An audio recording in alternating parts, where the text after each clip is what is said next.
Ce lundi 8 juin 2026, l'Assemblée provinciale du Tanganyika a tenu une séance plénière consacrée à 6 points inscrits à l'ordre du jour.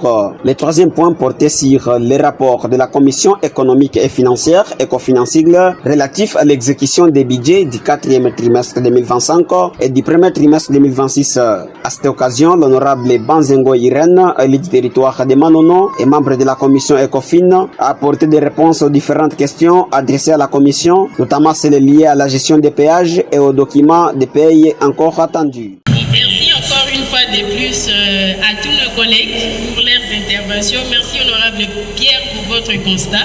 Donc je reviens pour ce que vous venez de souligner tout à l'heure. Pour nous, ce sont des observations.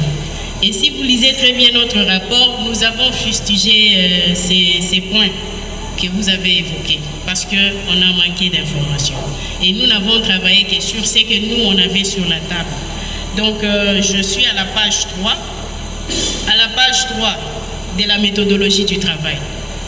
À la méthodologie du travail, nous avons évoqué la descente sur terrain, nous avons évoqué l'audition en commission, nous avons évoqué l'analyse minutieuse des pièces et documents reçus, nous avons évoqué l'examen de recettes et dépenses, nous avons évoqué les débats en commission et nous avons évoqué la conciliation des données.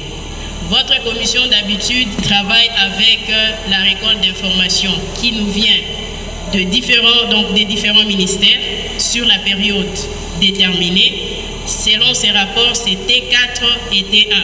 Alors, nous avons demandé les informations au ministère des Finances, nous avons demandé les informations au régime financier et au service fonction publique, et aussi nous avons demandé les informations de la banque.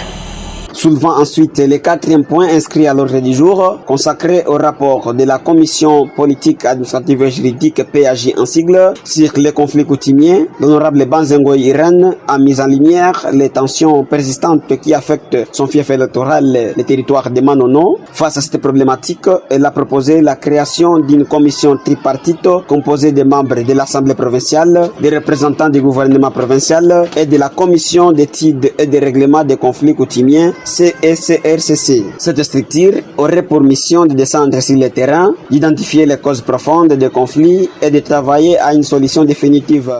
C'est pour nous permettre de concilier les chiffres ou de faire une bonne traçabilité. En ce qui concerne les recettes et les dépenses, on regarde ce qui est entré parce que notre système de traçabilité sur le plan de recettes, ça s'est fait à la banque. Les informations concernant le paye, ça s'est fait à la banque.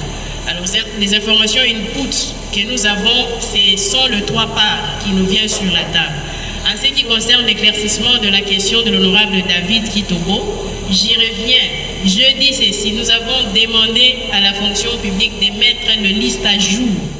Au-delà de ces interventions, l'honorable Banzengo Irene a également formulé plusieurs observations et remarques au fil des débats, contribuant à enrichir la séance plénière et à renforcer la dynamique parlementaire.